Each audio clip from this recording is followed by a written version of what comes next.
Warm welcome to everyone attending or watching later this second twin lecture dedicated to gender, intersectionality and inclusion in digital cultural heritage. And the specific focus of today's lecture is on intersectionality and inclusion in the academic world.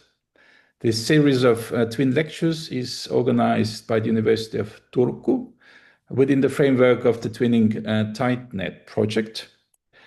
My name is Marek Tamm. I'm a professor of cultural history at Tallinn University and also the PI, or the principal investigator of the DIGHT-Net project. This DIGHT-Net project, which started exactly a year ago in October last year and is funded by the European Commission, has three main aims or objectives. First, to strengthen research capacity and international collaboration in this emerging field of digital cultural heritage studies at Tallinn University in Estonia, especially with the focus on semiotic aspects of digital cultural heritage. And we do this by building strong partnerships with leading institutions across Europe, including the University of Bologna, the University of Amsterdam, and the University of Turku. And secondly, we aim to valorize, explore, digitize, and make accessible the personal archive of Juri Lotman and Sara Mintz to renowned literary scholars and semioticians. We are creating a prototype of digital archive for Lotman and Mintz, with the hope that this model can later be used to build a digital archive for another great semiotician, Umberto Eco. Thirdly, through DIGHT-Net, we seek not only to strengthen digital cultural heritage studies at Tallinn University, but also to create positive spillover effects for the university as a whole, including advances in open science and data management, improved research administration, and last but not least, in increased gender awareness. Today's twin lecture contributes especially to this last general objective. Now, maybe one would ask, why is this work on digital cultural heritage important? I would argue that over the past few decades, we have entered what we could call the digital condition, a new societal context in which digital media and computational systems have become deeply entangled with all aspects of life. This digital condition is transforming not only how we communicate and access information, but also how we relate to history, memory, and heritage. In this sense, we are witnessing the rise of a new digital historicity, a digitally mediated relationship with the past. Yet there remains a significant gap between the rapid pace of digital transformation and the critical interdisciplinary reflection needed to understand its implications for the cultural heritage. And this is our aim to respond to this gap. And through the project, we are developing a new collaborative research hub we call DIGHT Hub at Tallinn University, dedicated to digital cultural heritage studies. And we hope that this hub will foster critical inquiry into how digital technologies reshape memory practices, while also promoting sustainable models for the preservation and accessibility of digital cultural heritage. And we are very pleased to announce that DIGHT Hub will be officially launched on the 1st of December this year. So please stay tuned. But now, without any further ado, I'm happy to give the floor to my colleague in Turku, Petri Paju, to introduce the speakers of today twin lecture. Thank you. Thank you, Marek. And also welcome on my behalf. I'm as Marek said, I'm from University of Turku, senior researcher here. And I'm moderating this webinar with Heidi Hakkarainen, who's also a researcher here at University of Turku.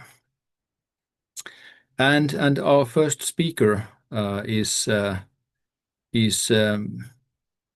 Julianne Nyhan, who is a professor and chair of humanities humanities data science and methodology at the Institute of History in Technische Universität Darmstadt. And she's also a fellow of the Royal Historical Society in the UK and has been a professor there in London. And she has published widely. I'm just going to briefly lift up that her I guess most recent monograph is an exploration of the hidden histories and contributions made by women in the establishment or the field that is now known as Digital Humanities. That's the book Hidden and Devalued Feminized Labor in the Digital Humanities on the Index Thomisticus project in the 1960s. So without perhaps further words, I'll give the floor to Julianne, please. Hi, so thank you for this very nice introduction and for the honor of speaking to you today. So let me just get the slides right. Okay, so yeah, digital humanities as a field is often portrayed as doing very well on gender equality. And I know that this is certainly the case in a comparative sense, and certainly in comparison with, for example, much of the hard sciences and engineering. And more so, many academic institutions around the world are doing well on gender inequality measures. But certainly at the aggregate level in the digital humanities, equality of opportunity, recognition, and representation for all seems to be some way off. So one set of evidence that I'm basing this claim on is some empirical research that my colleagues and I did. So this is the paper on the authorship of papers published in some of the longest established journals in the field of humanities, computing, and digital humanities. So this is Computers and the Humanities, Literary and Linguistic Computing, renamed recently to Digital Scholarship in the Humanities, and Digital Humanities Quarterly. So the data set in question covers the journal's publication lifespans from their inception until 31st of December 2017, if still active. And among the 3,382 authors in the resulting data set, 2,253 are men, 976 are women, and the gender of 153 individuals remains unknown. And I regret that with the resources and the information we had, it wasn't possible for us to take gender diverse scholars into account.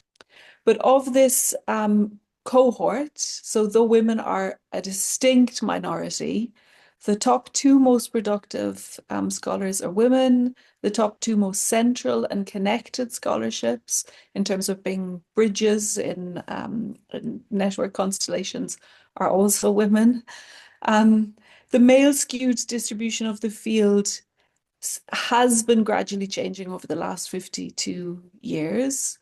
And so the number of female scholars is absolutely going up, and we see a rising trend in the percentage of female scholars in recent years, but they're still, of course, in a minority. So why then have women been in the majority in measures like authorship rates when digital humanities is, I think, a substantially feminized field if we consider it from the perspective of practice? So as pointed out by Eichmann, Calvara et al., in the case of a study that they did of the gender of participants of major humanities, digital humanities conferences, they noted that the large gap for authorship, with male authors being predominant, was not mirrored among those who simply attended the conference, where women were far more prominent. So my suggestion is that of course, the explanation for this is complex. It's not going to be reducible to one reason alone. But the work that I've done on the history of digital humanities suggests that some of the conditions that have given rise to this situation that I'm talking about, this largely current situation. So this work that I've done suggests that this is not a actually a recent phenomenon, and that the roots of it are not necessarily recent. So in the book that I have on the screen here that I published not so long ago, I've argued that gender and its collocations with technology have been implicated in ways that have been largely overlooked by the digital humanities field in the emergence and computing of in the emergence and development of computing in the humanities. And so I've argued this through a study of the Index Themysticus during the years from 1954 to 67.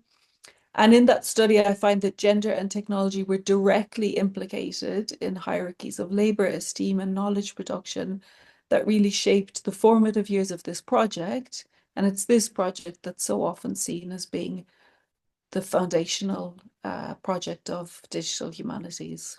Of course, there's other genealogies, but certainly of a literary computing genealogy, it's really this Index Themysticus project, which is often seen as being one of the most dominant early projects.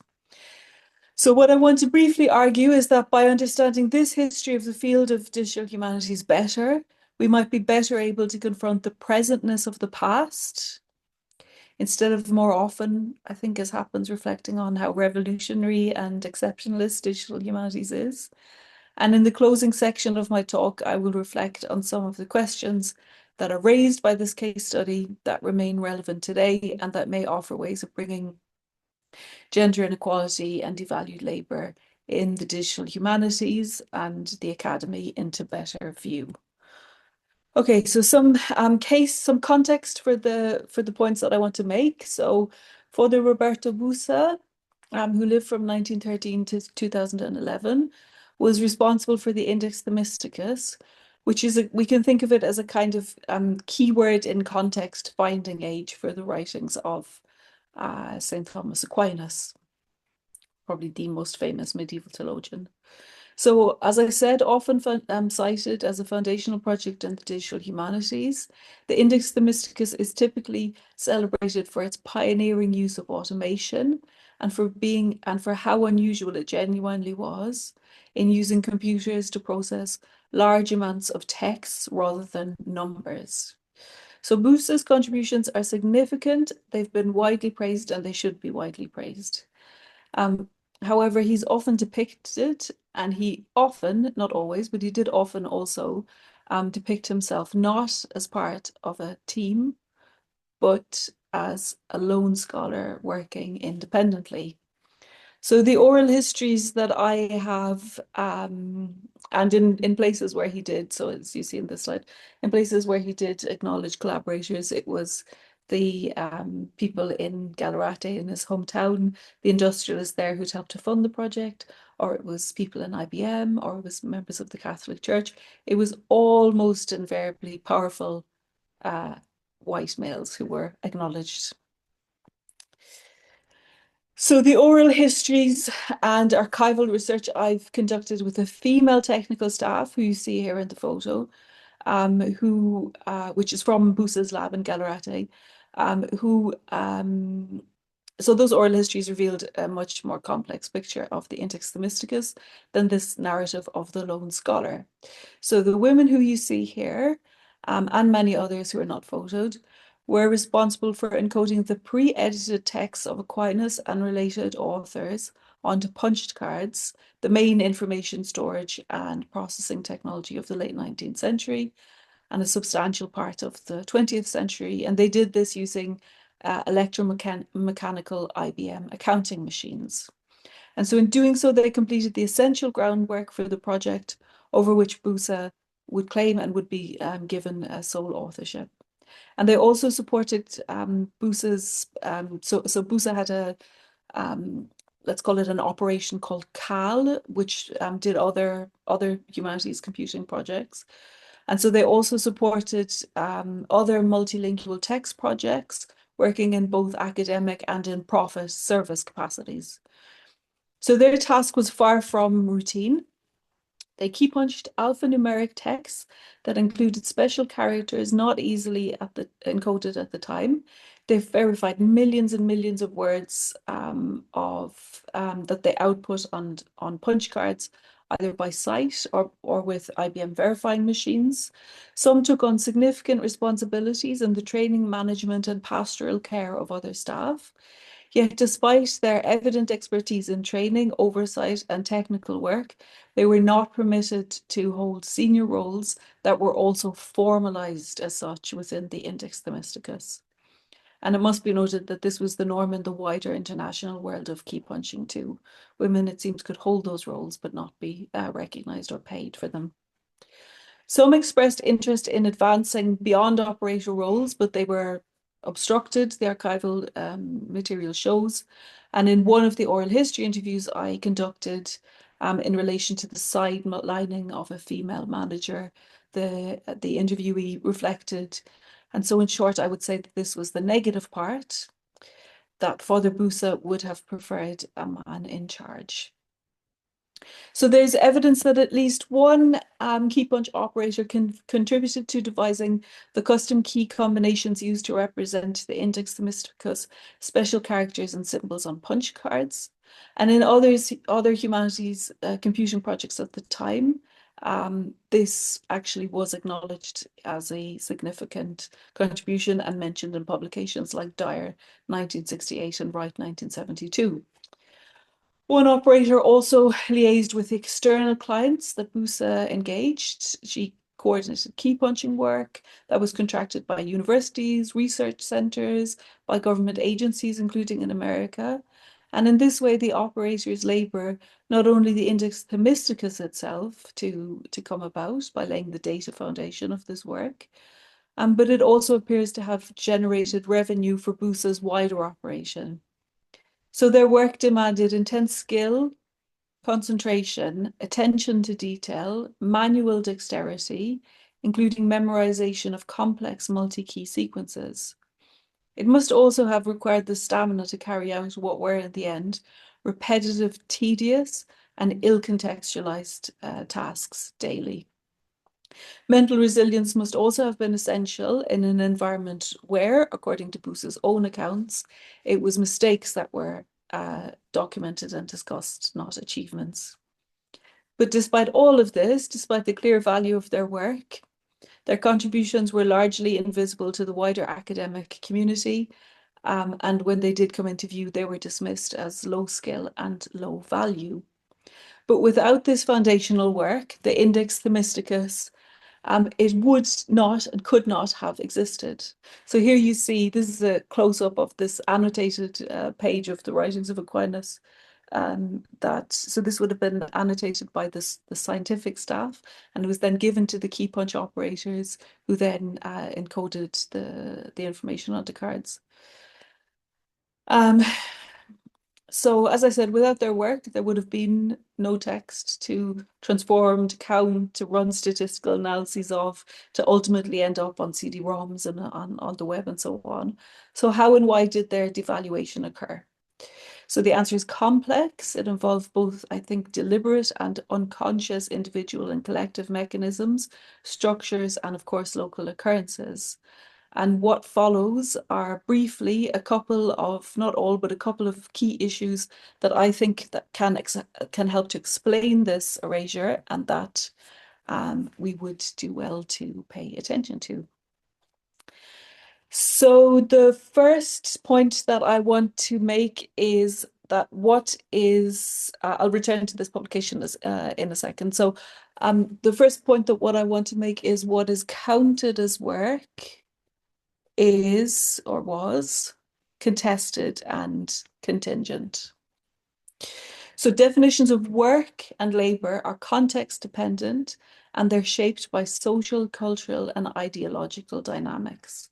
So as Starr and Strauss argue, and I quote, "What will count as work does not depend a priori on any set of indicators, but rather on the definition of the situation," end quote.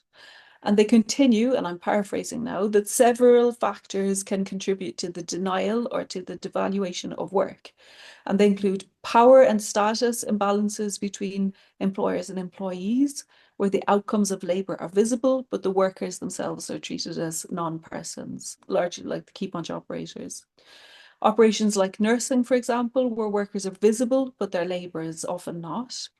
The abstraction of work from its context, such as when the products of labour become commodities consumed far from the site of their production. All of these dynamics operated in the case of the Index Themysticus key punch operators. But the really interesting thing, I think, is that their invisibility was not uniform. So different observers, BUSA, IBM staff, project colleagues, and maybe most crucially, later generations of scholars and computing professionals viewed the project from a distinct vantage points and from different temporal frames. So as a result, key punching was made invisible in varied and shifting ways, depending on who was looking and from where they were looking. For IBM colleagues, it seems like the work was devalued because there was a long history of devaluing feminized and computational office and scientific computing tasks. For the digital humanities community, it seems that the work was invisible because it was Father Busa who was considered to be doing the work that counted as scholarship. The fact that the work couldn't have been done without the data foundations that the key punch operators laid, actually, I've never seen that addressed in the earlier scholarship. And in turn, it seems that this initial omission of the women's work from the accounts of the Index Themysticus was then reinforced and amplified, however unknowingly, however intentionally, by subsequent masculinist histories of the digital humanities. So I find it very ironic, as Poser, Kane and Cherry observe, and I quote, "Many overt tasks go into making particular kinds of work invisible." Okay, so my second point is, once labour has been devalued, that devaluing can then become entrenched.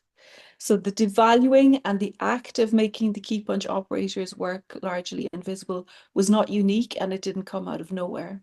So I don't have time to go into this now, but in the book I told you about, I consider the labour organisation of the Index Themysticus against the prehistory of analog textual big data knowledge management resources like concordances and the 19th century feminisation of the office.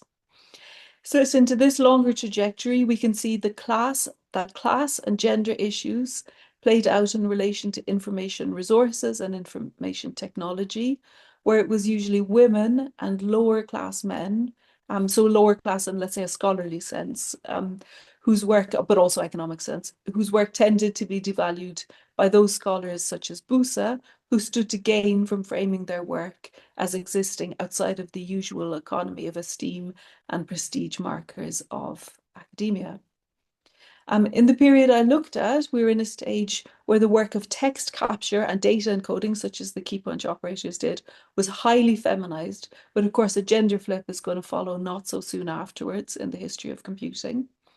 And today it's changed again, and it seems more so the case that devaluing occurs on class, race, gender, and gender lines, and so it seems to have become more intersectional in the progress of time. But the important thing is that in this way, we can see that invisibility and devaluing of labour is not fixed, it's not contained, it seems to be self-sustaining, recursive, and mutable. Okay, the next point that we can use to think through the devaluing is that technology is made, to quote Wackman, in the interests of particular social groups and against the interests of others. So while avoiding gender essentialism, feminist technology studies recognizes that gender and technology are deeply intertwined and often co-constitutive. So technology is not neutral, it is a space where gender is performed, expressed, and legitimized. Gender stereotypes can influence what is recognized as technology and who is seen as a legitimate technological actor. So Bray talks about how men are often cast as having a natural affinity for technology, building, using, tinkering with and loving machines, while women are positioned as reluctant, passive users who can neither understand nor embrace the technological. These dynamics were clearly at play in the media representations of the Index Themysticus, which proudly paired Busa with his machines, as you can see on the left. And I think this is something like this Analyse durch Roboter. So it's so when Busa is sitting at the machine, this is like robot brains is the level that it's being discussed in. Then we see the picture of the women, and they're entirely removed. All we see left is just their hands in this picture. So yeah, so the Busa is valorized next to the wonderful machine, and the women are made marginal or invisible. So such portrayals were not anomalies, but rather reflected a broader cultural logic that routinely diminished the contributions of women and manual workers. And in this context, we must remember that the erasure of the female punch card operators, it wasn't exceptional. It was part of a wider pattern that naturalized their invisibility through repeated, normative, visual, and narrative framings inside academia and also outside it. And then the very final point to make before I begin to wrap up is that acknowledging invisible labor requires us to reflect on deeply held value systems. So the categories and language used to describe an individual's work play a powerful role in shaping its visibility and value. In technological and information work, a particular weight is given to claims of novelty, innovation, and originality, terms that significantly influence recognition and reward. Busa frequently emphasized the originality of his own contributions. And I quote, "When in 1949, I proposed the use of computers for a wider, better, and more accurate exploration of speech and text, I was the only person in the world to do this," Busa wrote in 2019. And he was certainly not aware of the importance of claiming innovation as an academic. So despite being among the very few people globally to encode ancient and medieval languages and symbols onto punched cards, and to do so at scale, the key punch operator's labor was never acknowledged as novel or innovative in Busa's publications or in those of others. And maybe it wasn't if we want to look at it within those very strict terms. But the fact remains that such large-scale data-driven projects cannot be executed without a workforce with the skills that are needed to capture the data. Accordingly, in the data-driven age in which we live, I argue that we must critique the evaluative weight that is placed on terms like innovation, novelty, originality. As Carroll has argued, these labels, though substantively empty, are deployed to uphold a system in which intellectual property becomes the basis for an intellectual class hierarchy, one that marginalizes many men, many women, denying them recognition and reward. And I quote Carroll, "Among the various techniques of depreciation and dismissal of the work of women as intellectuals and as scholars, one of the most prevalent has been the denial of its originality." So my argument is that recognizing the work of the key punch operators should not require us to stretch these flawed evaluative terms to fit their labor, but to actually reject the terms themselves and the androcentric and proprietary assumptions that they include. To recognize the work of the key punch operators is to instead ask what might be restored, what and who might be restored to the historical record if knowledge production is viewed through a lens that foregrounds relationality, process, collaboration, and care. A useful framework here might be a feminist ethics of care, which centers particularity, connection, and context, and highlights the networks of responsibility that underpin scholarly, informational, and technical labor. But I think this is one framework of many that might be drawn on to think through new ways, new futures, and new ways of doing things. So I summarize then by stating that the study of the history of women in the digital humanities is important because it allows us to reflect on the deep histories that are shaping and that will invariably shape the future of work and equality and representation in the academy, allowing us to extrapolate the following questions from the patterns I've just presented to you. And so those questions are: what forms of labour are rendered invisible in the development and employment of digital humanities systems, including AI systems, and by whom? How do current narratives of innovation in digital humanities reinforce gendered and racialized and class-based hierarchies in technological work and in the academy itself? Who is allowed to be seen as a technologist in the age of digital humanities and AI, who is relegated to the status of a tool user or supposedly a passive support worker? In what ways do our current systems of recognizing and rewarding labor in digital humanities and the academy replicate older patterns of exploitation and erasure? And what alternative frameworks, I've suggested feminist ethics of care, but there's more, can help us to better understand value and redistribute labor in digital humanities development and in the academy more broadly. So when I said the academy, I essentially mean the university sector. So perhaps by bringing the answers to these questions into view, we can better acknowledge how, even in a discipline like digital humanities, which usually understands itself as very forward-facing, and something that I think valorizes ideas around innovation. So even in such a discipline, by bringing these questions and these histories into view, we might better be able to bridge the past to the present so as to open opportunities for new futures. Thank you for your attention. Many thanks, Julianne, for the wonderful talk. And I guess we have a little bit of time if somebody has a kind of urgent question, but you can also write the questions down to the chat, and we can take them later when there's actually time for questions and answers.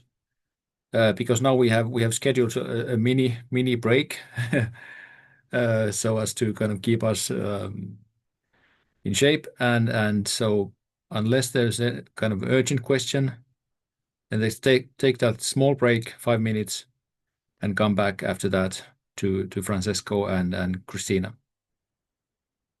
Okay. See you in 5 minutes then. Thanks.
Okay, welcome back from this very short break we had. And let's go to our second talk today, which is by Francesco Mazzucchelli and Cristina Demaria, who are both from University of Bologna. And just a very short introduction of you, and then to your talk. So Francesco is an associate professor of semiotics at the University of Bologna and director of the research center TRAME, or how do you spell TRAME, Center for the Semiotic Study of Memory in the Department of Philosophy. And he's also coordinating the MA program of semiotics in Bologna. And his main research interests are in the study of memory from the semiotic perspective and combining the approaches of both generative, interpretative, and cultural semiotics.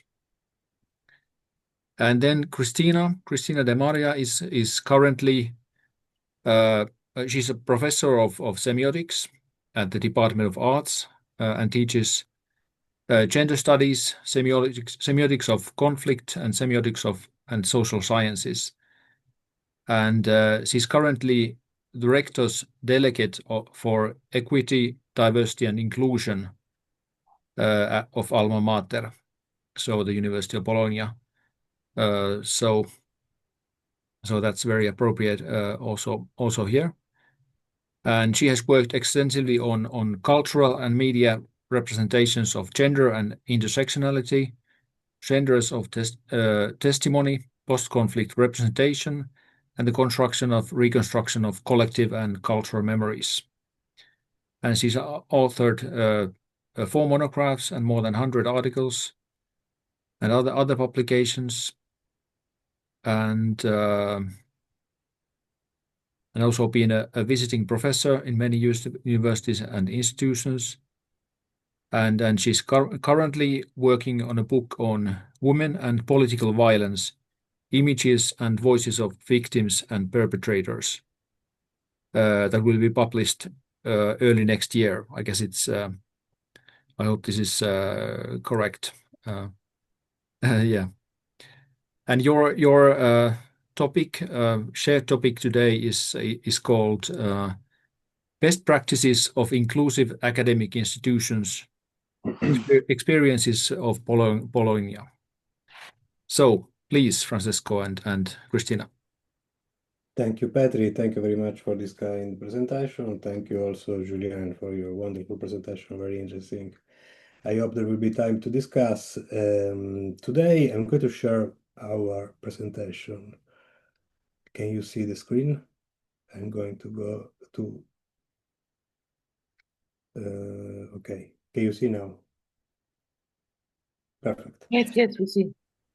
Okay, today for this presentation, we've been asked to show some of the actions of the measures that our University of Bologna, promotes inclusion, gender equality, and in general the well-being of the community of the university in every dimension of the university life, from research to teaching to work organization to student services. So today we are not addressing directly the main topic of DIGHT-Net. I'm involved in DIGHT-Net as a team leader of the Unibo component. Also, Cristina is part of the board of Umberto Eco Center, for example, so she's very much inside as you heard from the biography given by Petri of Cristina, she's also very much in line with the debate that we are discussing inside DIGHT-Net. So we will not be addressing the advent of digital cultures and digitization in the promotion of equity and inclusion. But of course, it is something that could be addressed and discussed later at the end of our talk as something that maybe should be implemented in our policies for fostering equality and inclusion in Bologna.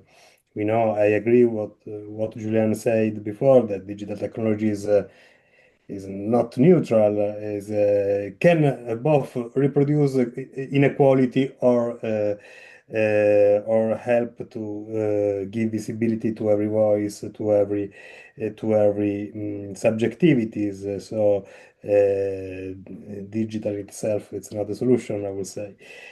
But as I said, we will discuss maybe this later. For today talk, as we answered to the call of the organizer, so we are responding to another aim of this project. This project has a research part, but also there is a part in which that's more about the transfer of knowledge and the comparison of, and the exchange of good practices, best practices, for sustainable management of the academic community. So this is what we are talking about. It's in the spirit that we are going to tell you what Bologna is doing in these years to promote inclusion and equity. And our goal is not just to display, to put on display our compliance with European directives, but we would like more to highlight how these directives are translated into coherent policies and also translated into the specific context of Bologna, of Italy, of the local context. In this sense, I think these policies represent somehow local articulation of general principles. And so we thought that could be useful in this perspective, European exchange of best practices, to learn from each other and to compare our general principle that we all adopt are converted then in a local context. Also to learn from your eyes what we are not doing in Bologna and vice versa. I'm going to give just a very short introduction, then to leave the floor to Cristina, who is the person who is more interesting to listen to today, because as Petri said, she is a director's delegate for equity and diversity, so she will give us some insights and some details on what UNIBO does from, let's say, from behind the scenes. And I will start from from why matters, why inclusion and equality matters. So this is very banal, I would say. It's not just about numbers, it's about transforming the culture of the institution. We want adopting these policies. The general objective is to make, to build an academic environment that is welcoming, that's fair, that's self-aware, in which every individual can contribute to the advancement of the knowledge and of the well-being of the society. And if we see it's just not just a requirement, something that Europe obliges us to follow, but a cultural process in which we are currently engaged and that in which we believe a lot. As you see, these are some numbers about University of Bologna that, as you see, is a big university, a big community. There are 31 departments, almost 100,000 students, so a big community. And I'm not going to read all of this, but just to give you a very general outline, you can imagine that given this large community, we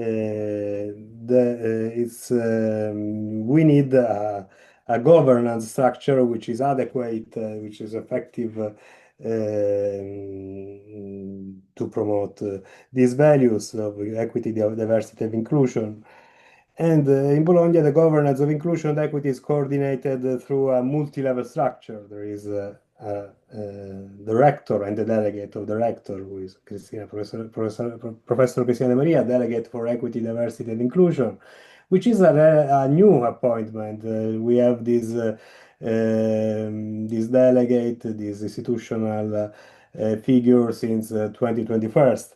Then we have CUG, which is a board to promote equity, well-being, and inclusion, a committee for equal opportunities.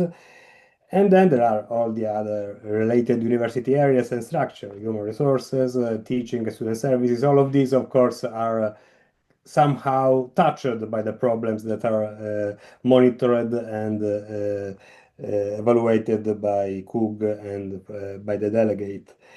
And I would like to start. So these are the main tools through which the governance of the university acts to foster this inclusive culture, so the gender equality plan, the gender equality report, and the positive action plan. As you can see, and as you know, all these are European requirements. I mean, you cannot even apply to a call or horizon call if you don't have a gender equality plan. But what's our aim of today is to show how these measures are not just some boxes that have to be ticked, but instead represent some policies that at University of Bologna take a particular shape, a particular form.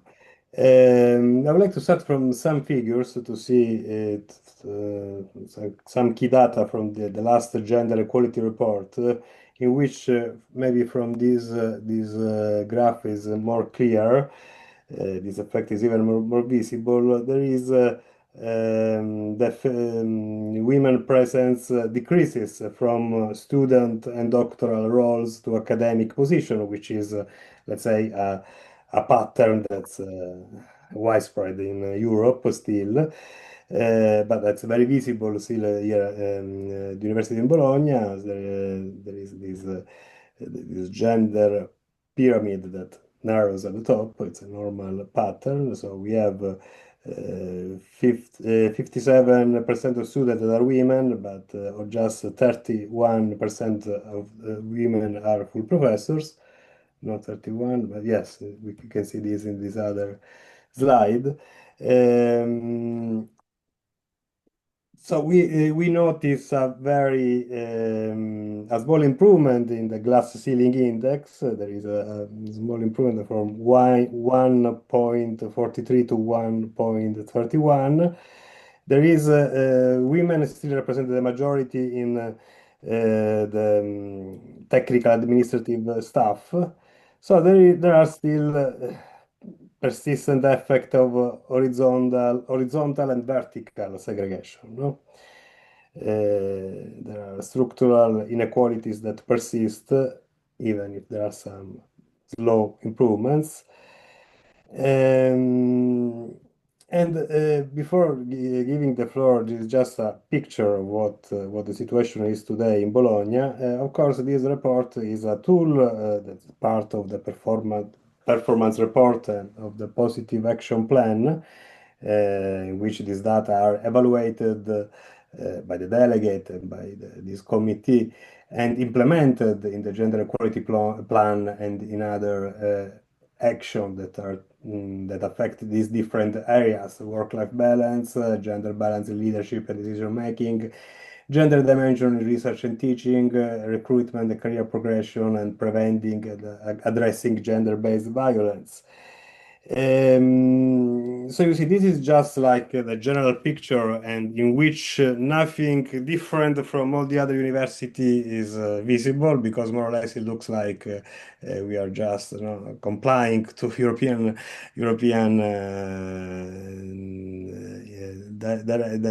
directive on this.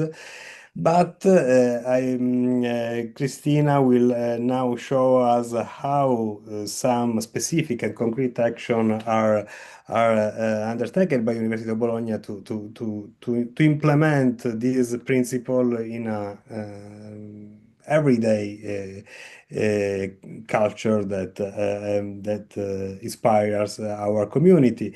And okay, it's something that maybe looks now like banal to say. Of course, under these behind these policies, there is a strong intersectional approach, in which intersectionality means that all inequalities are overlapping somehow and have to be addressed together. And so this is something that both in the report and in the plan is taken into consideration. And given this general framework, we would like to give you some examples of how this general and abstract principle are embodied by concrete actions. And Cristina now can offer a more operational perspective, showing us how all this work, this principle looks from, let's say, the control rooms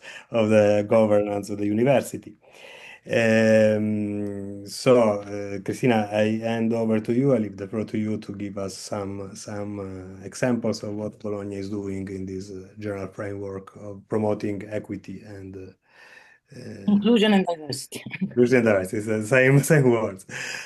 A very good afternoon to everybody, and I'm really happy to be here with you and be part of this seminar. So thanks to all the organizers and also the people who found the time to be here with us. Yes, I will give some practical examples of some of the actions that we have already started. But first, I want also to underline some of the principles that are guiding us.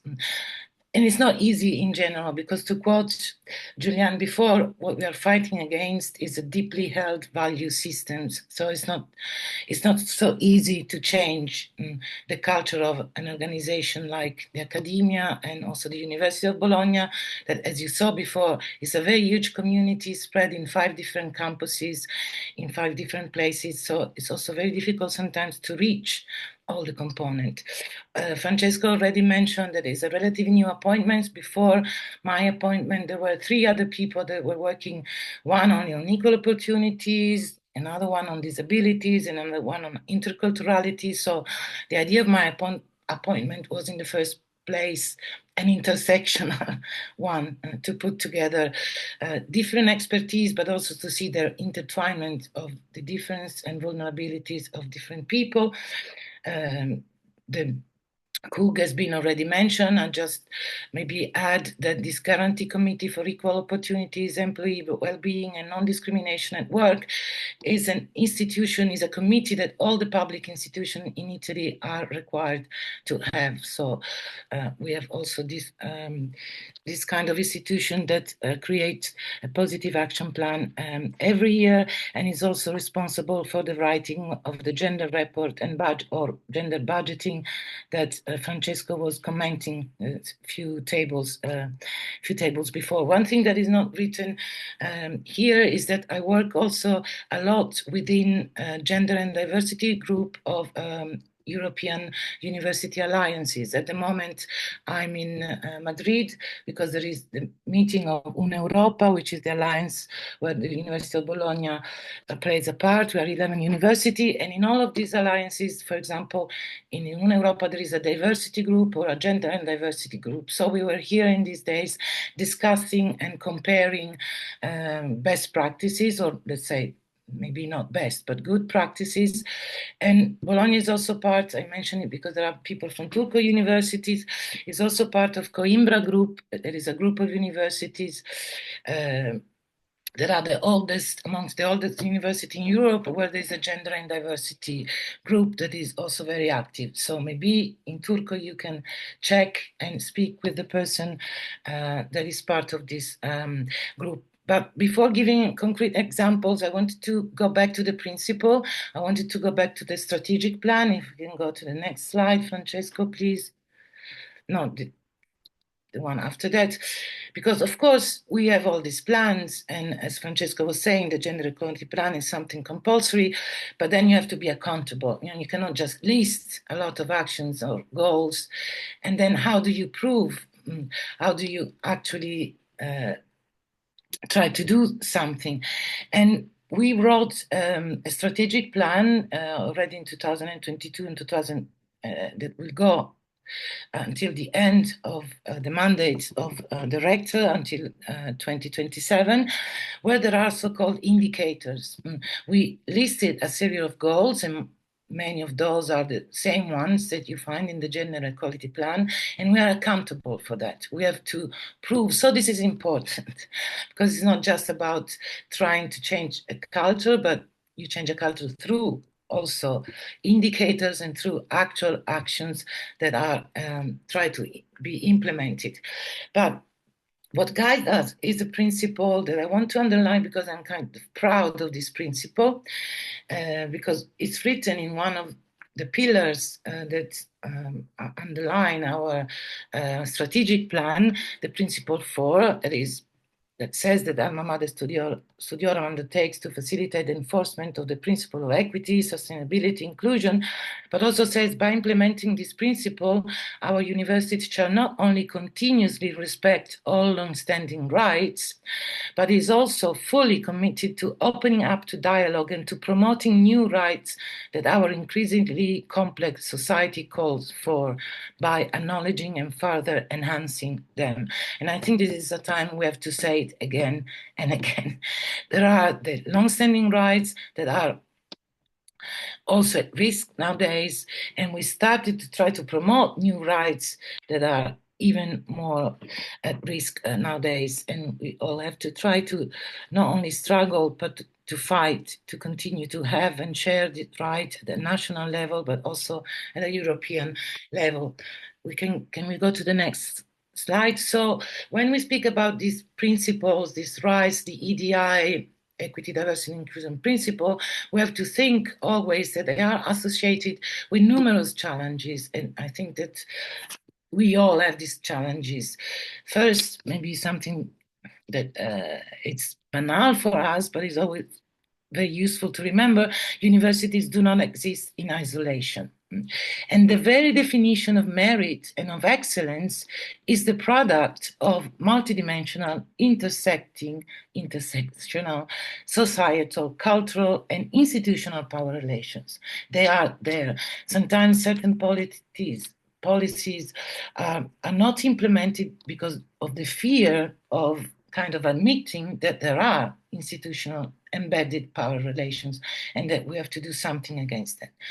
And that also another very important point is that social inequality is reflected in the structure, the epistemology, the everyday practices of higher education institutions, what I referred before, and deeply held value systems that we live in. And also social inequality is hidden in the biases, but also in the privileges, in the stresses, the privileges, for example, of all the white full professor men that are the majorities and that arrived to be full professor much earlier than women, because another variable is also that there are not only less women that are full professor, but of course when they become full professor, sometimes they are in the late 50s or early 50s, while men professor become full professor when they are in their 40s.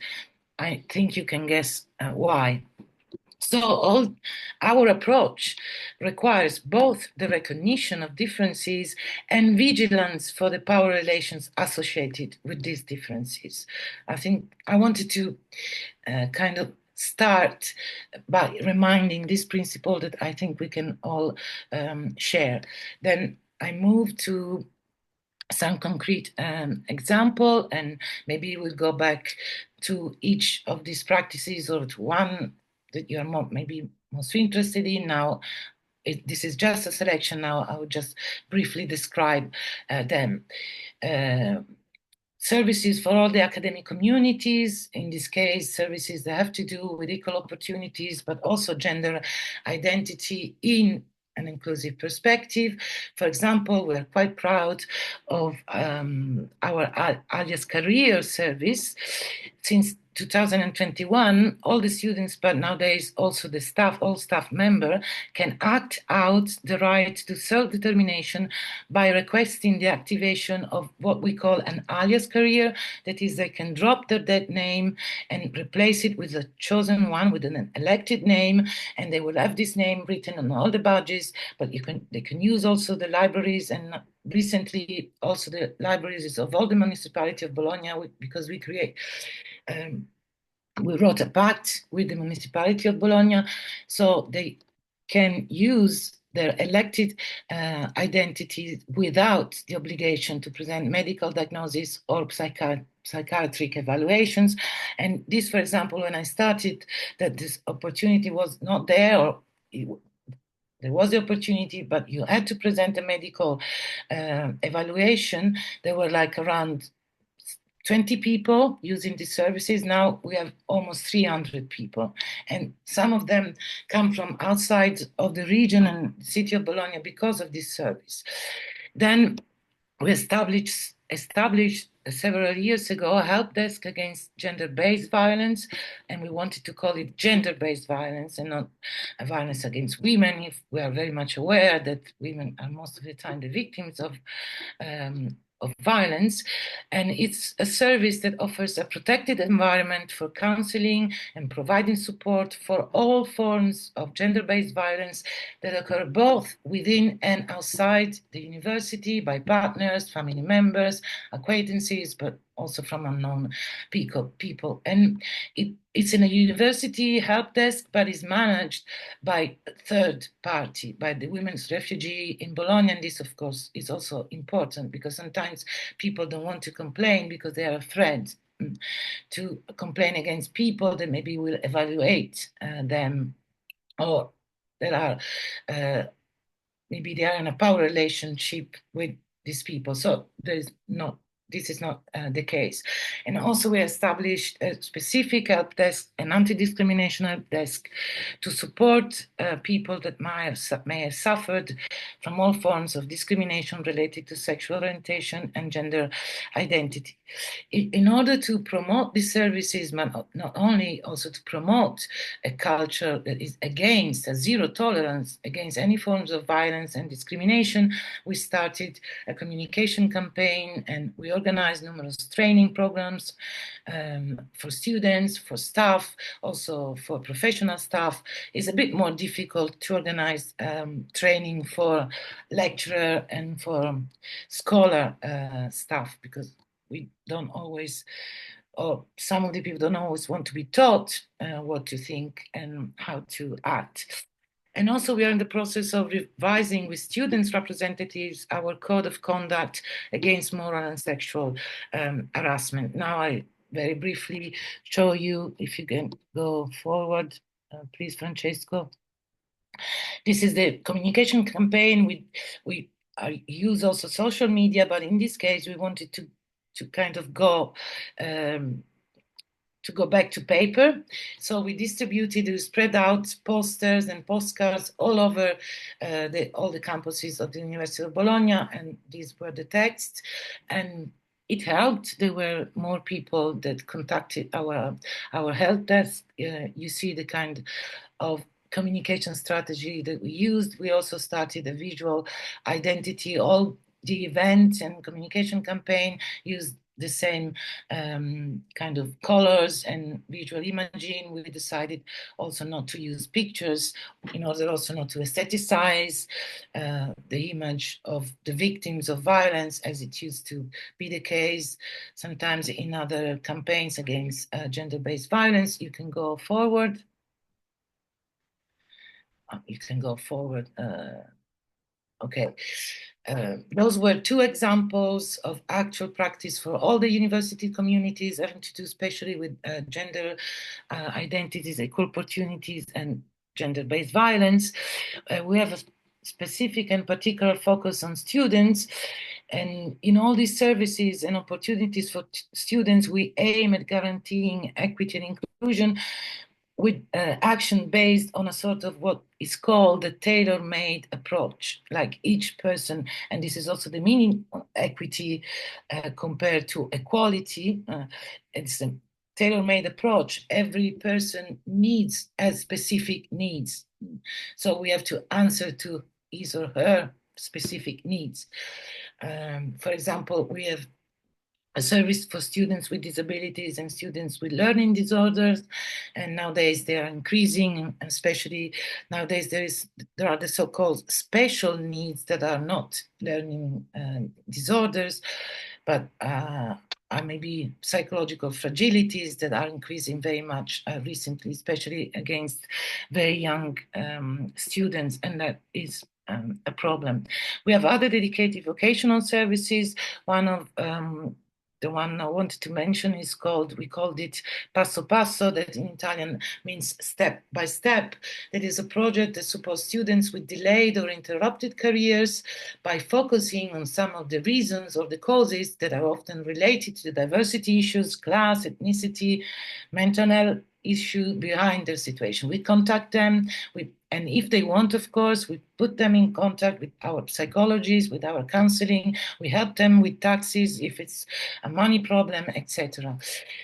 And also we offer opportunities for working students and also with students who act as caregiver to family member. You can go on.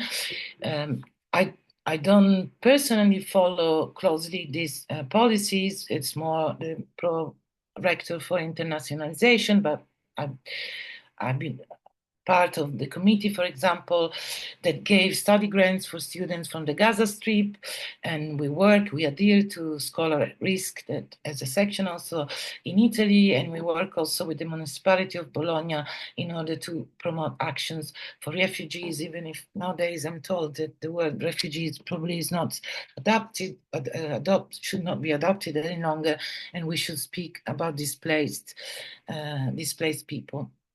You can go on.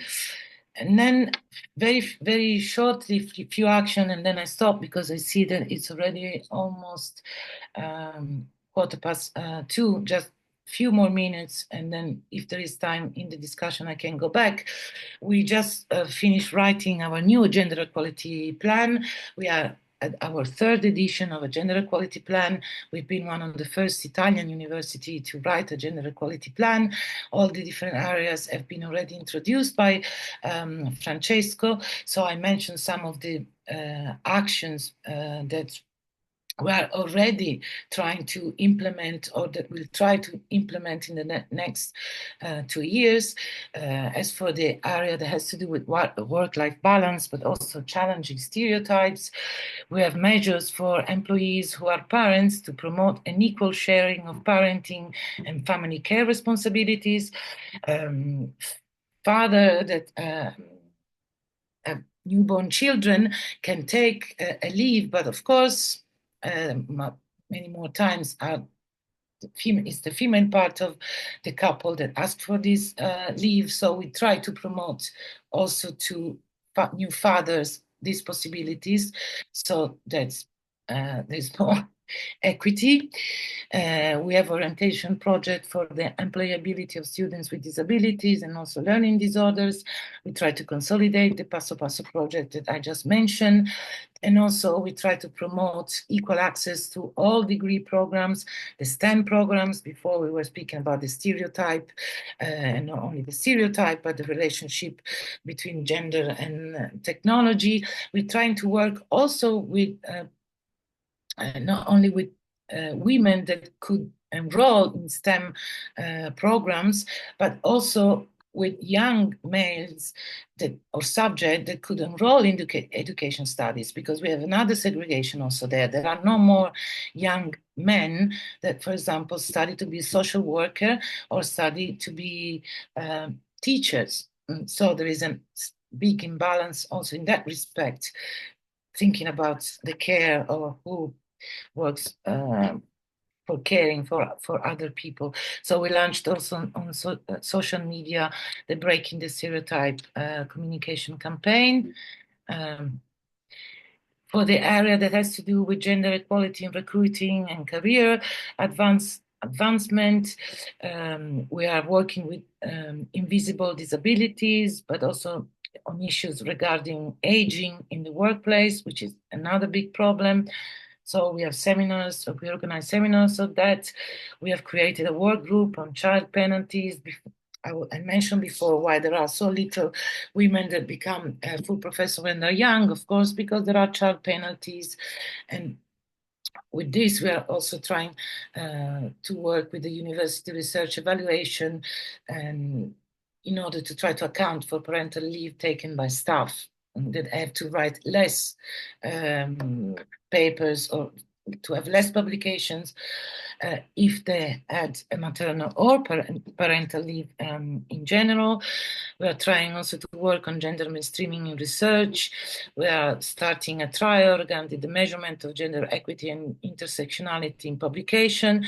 And also we have started an annual monitoring of gender-based in university research group.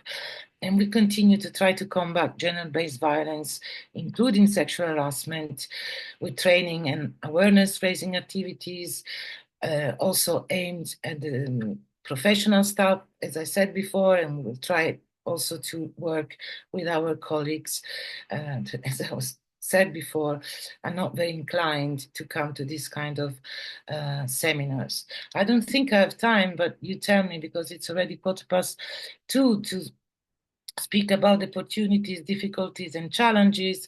Of course, one of the challenges is that we are very huge, but we've been able to create also a network of reference in each department so that we could work in every specific context. We could have also their own perspective, because, for example, gender balance is very different in an engineering department or in an educational study department, as I was saying before. There is one of the opportunities, there is the constant attention to IDE politics, as I read before, the strategic plan. And there is also a strong demand, especially from students and from the younger colleague. But the difficulties, and in the next slide, if you change the slide, are of course that there are not adequate human and financial resources, that I do all these things helped by many people, but we don't have a unit, we don't have a working group. I work with different people that, for example, work with students with disabilities, work for the alias career, work with on gender-based violence, but there is not a unit. There is sometimes not so easy coordination. And also that there is still an institutional and organizational culture that resists changes, especially the older colleagues, is not the same as in some Northern European countries. I still have female colleagues that you might know that in Italian we use the feminine in the male. There is a difference when you speak about a person that is a female, a grammatical difference. And so, for example, a professor, the male professor is called professore, and female professor is called professoressa. We changed, and we put the female name to the women's colleague, because before they were called as male. And I have this is a very maybe banal and stupid example, but I have many colleagues that don't want to be called with the female label and grammar. So this is still a problem. There is still a resistance. There is also the lack of national fundings, and also the general increase of economic and social inequality generated by wars and a permanent crisis in which we all live in. So sorry I took too much of your time.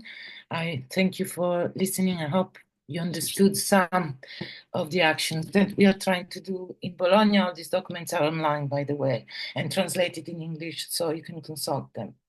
Thank you. Many thanks, Cristina and Francesco. And now we have some time for questions and answers and comments. And there's one hand. Robin has a hand up, so please start. Yes, hello. Can you hear me well? Yeah. Yeah. Yes. So I wanted to start by thanking both the organizers and the speakers today. I really enjoyed both presentations. And I'm a DEI expert. I worked for several years in the Netherlands at Maastricht University, both as a researcher and as a DEI expert. Now I live in Finland. I work as a DEI expert here. And I liked how in both of the presentation you addressed the issue of merit and excellence and their recognition as well. And I wanted to raise a point and a question about this from a language perspective. And I think that academia has been criticized, rightfully so, in my opinion, for gatekeeping knowledge production, because I feel like it has been restricting this right to the people who use academic enough, so to speak, language, and not just language production, but also knowledge dissemination, so science communication. So it's the question of, okay, how can we make academic findings relevant to the broader society? Very language that we use is alienating people. So for me, the issue of diversity, equity, and inclusion in academia is also about acknowledging the work of people whose language doesn't necessarily align with this kind of very expected academic language, and also the issue of how can we communicate academic results in a way that is inviting to people from outside of academia. So I guess my question for you is, how can we tackle language as a barrier to knowledge production and knowledge dissemination in academia?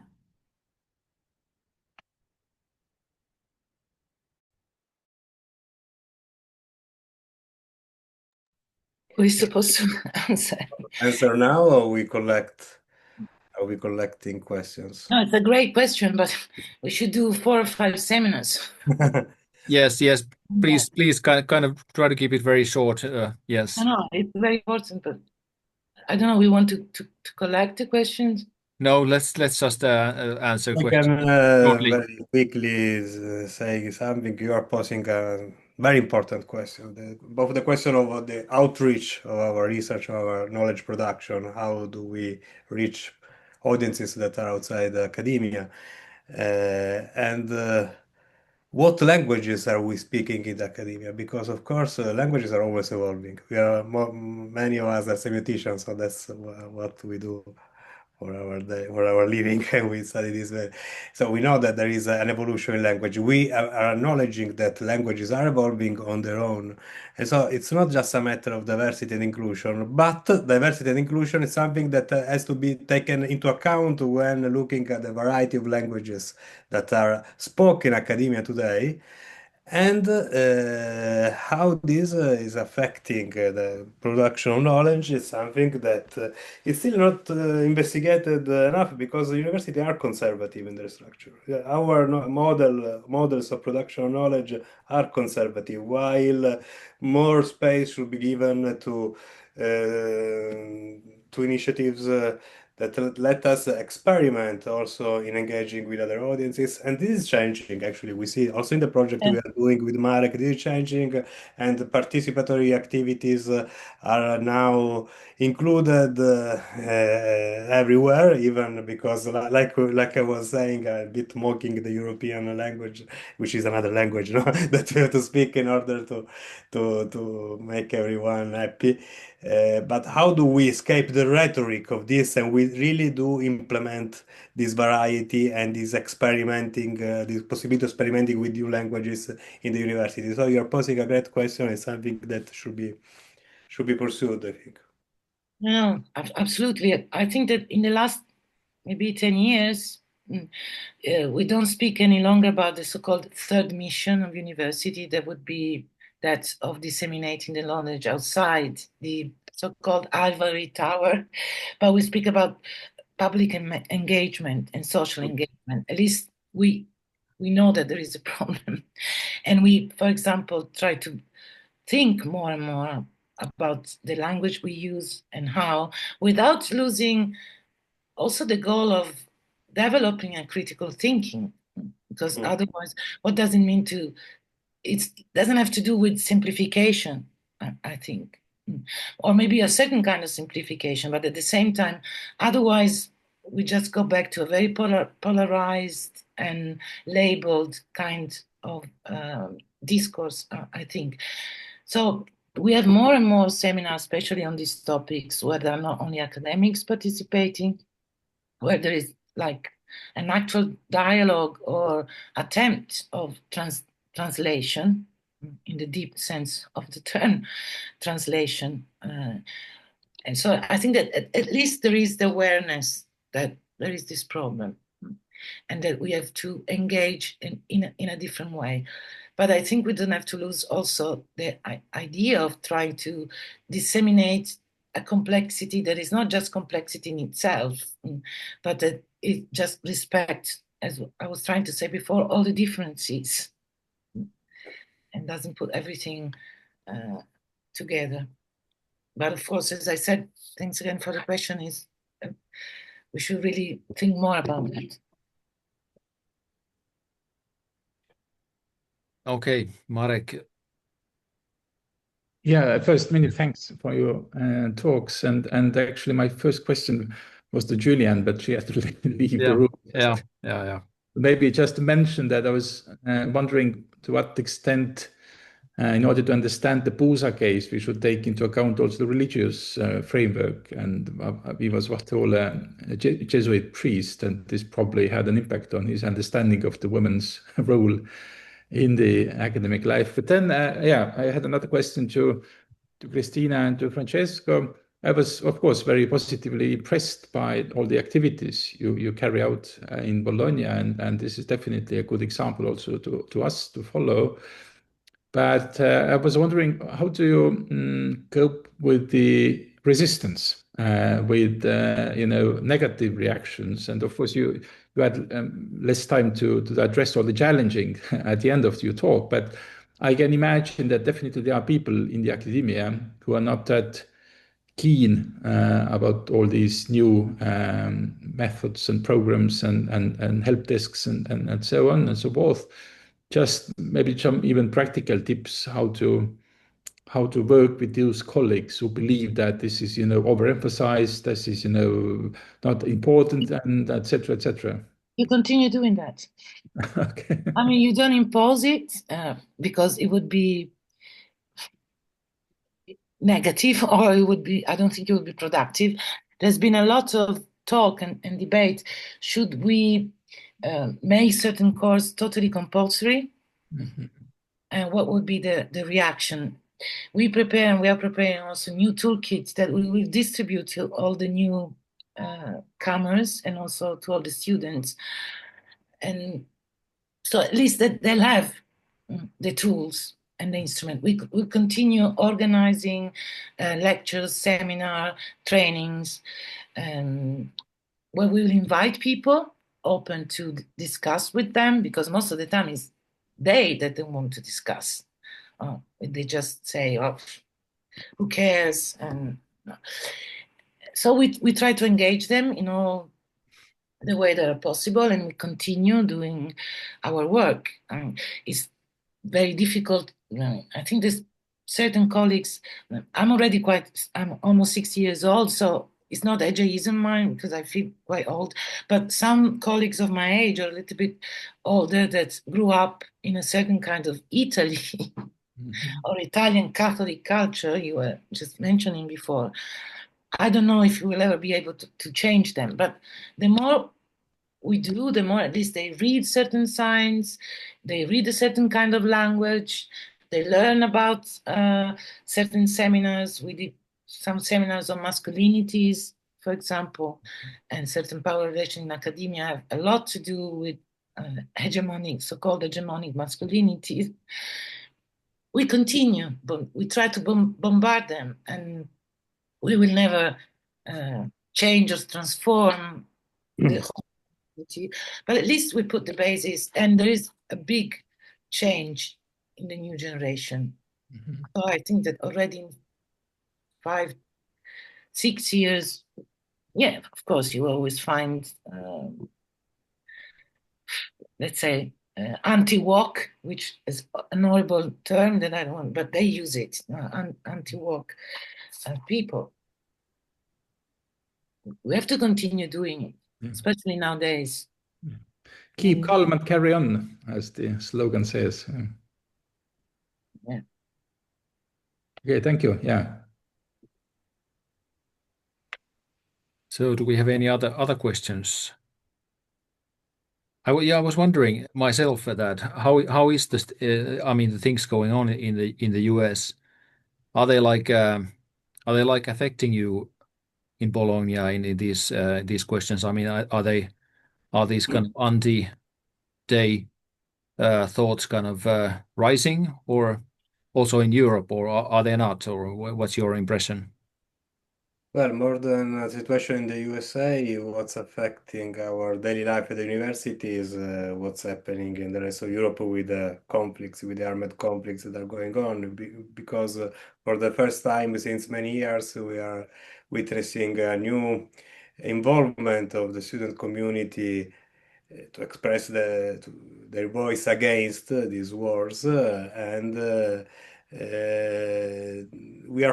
is a dialogue now with the students, a dialogue that meets some resistance from the but in Bologna there is a strong mobilization in this period, and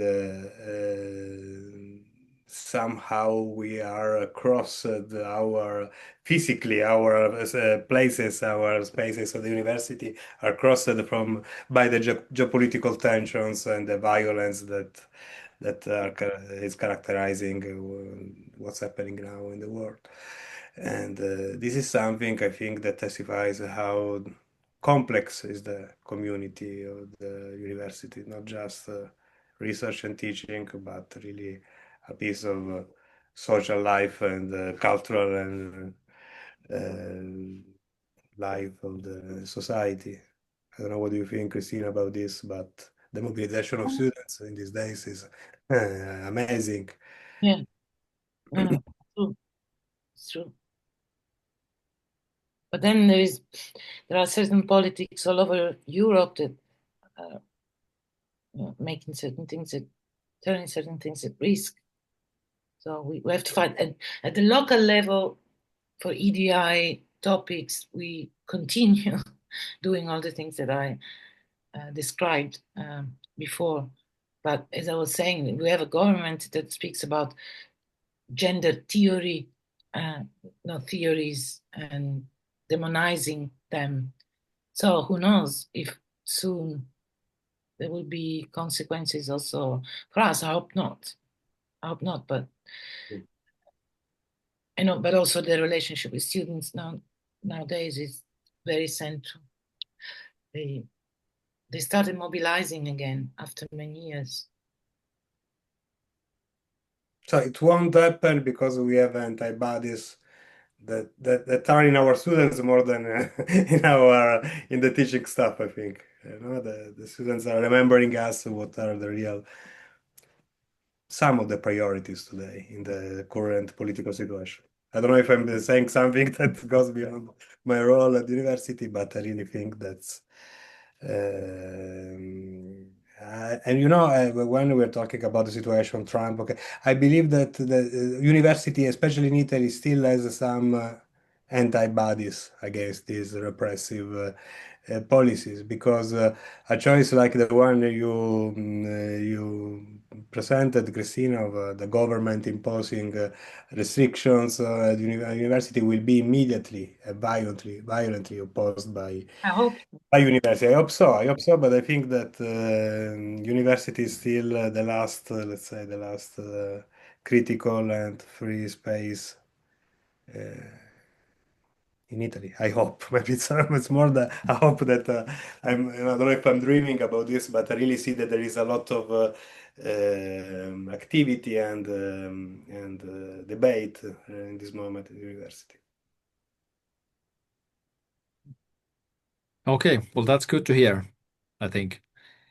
But actually, we are at the end of our time according to schedule, and I want to thank you all the participants, and especially the talkers, and we'll continue in about a month with another topic, another webinar in this kind of series.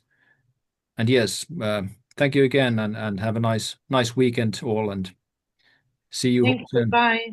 Yeah. Thanks a lot. Goodbye. Thank you.